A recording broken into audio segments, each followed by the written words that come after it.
everyone. Today we are going to discuss some of the topics from compiler design, and now I am going to deal with syntax directed translation. And in syntax directed translation, we associate certain attributes to the grammar symbol. That is, if you are given with a grammar, we associate certain attributes also along with that. And these values for these attributes are computed by certain semantic rules.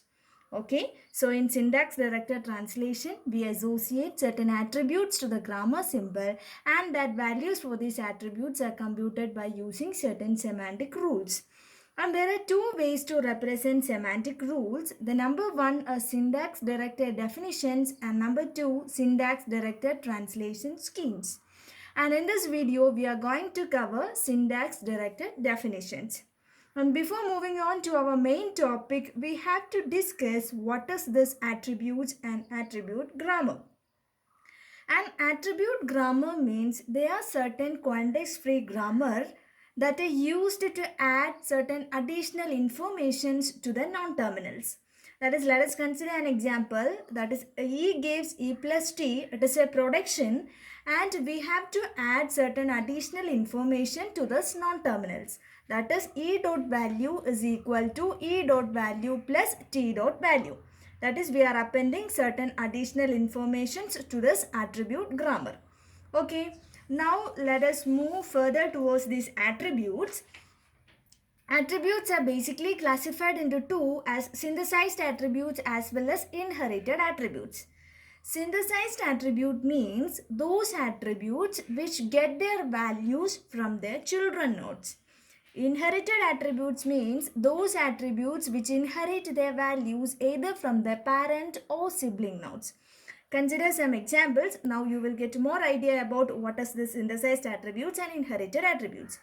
Here S gives A, B, C. It is a production, and for adding certain additional informations, we can write it as S dot A is equal to A dot A, B dot A and C dot A.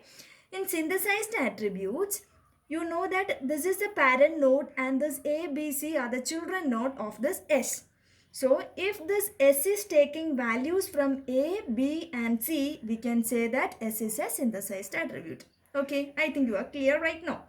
And in the case of inherited attributes, A is a parent and B, C, D, they are the children node of this A, and you know that this B, C, D are siblings to each other. That is, in this case, here inherited attribute means that inherit their values either from their parent or their sibling nodes. That is, here B can take values either from A, C and D. C can take values from A, B and D. Similarly, D can take values from A, B and C. Okay, in synthesized attribute, this S will take values only from their children.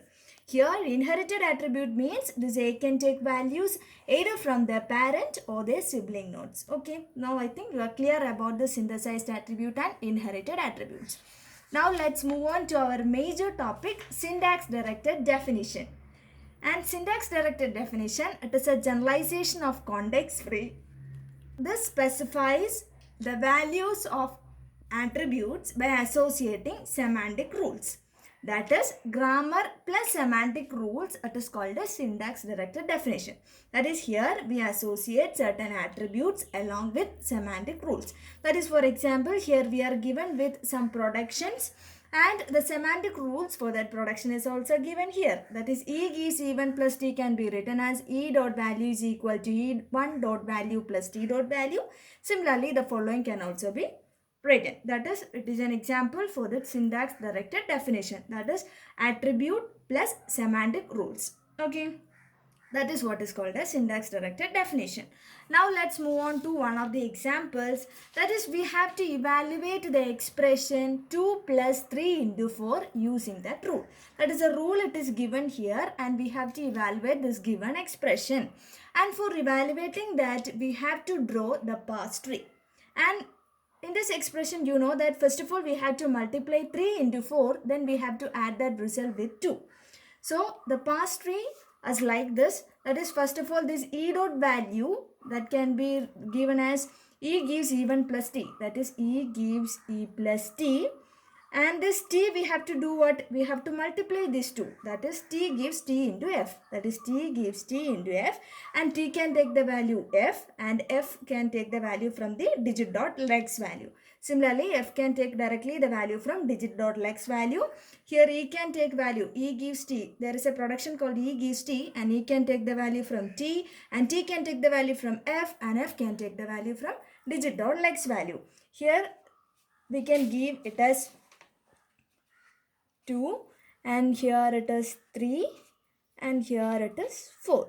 So this 3 will move on to here, and now it got 3, and here it will get the value 4, and 3 into 4, that is equal to 12. The t dot value, it is equal to 12, and this 2 will move on, and finally here 2, that is now 2 plus 12, that is equal to 14. That is e dot value is equal to 14. Now this is an integer value, and e dot value got an integer value, and here also t dot value got an integer value, and finally e dot value, that is also an integer value. That is a parse tree. Here in this parse tree contains certain values at each node, right? Here each node contains certain values for a given input string. That is what is called as annotated parse tree. That is the parse tree containing the values of attributes at each node for a given input string. That is called as annotated or decorated parse tree. That's all about this session. I think you are clear about the syntax directed definition. Thank you.